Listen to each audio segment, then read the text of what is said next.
Documentary. Alikabok sa ilalim ng dagat. Ayan. Kikita mo yung anino ko? Yan. Punta tayo rito sa dagat. Ayan. White sand. Andito kami ngayon sa dagat. Tapos, inangat. Ayun, lupa pala. Shit.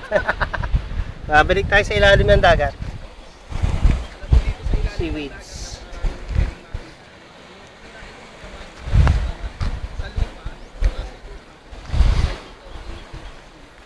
So,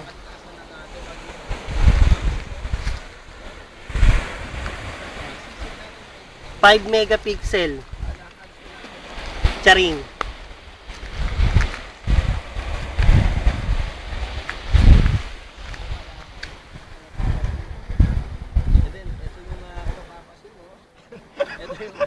Sa may sisya, dito sa ilalim ng dagat. Mapapansin mo.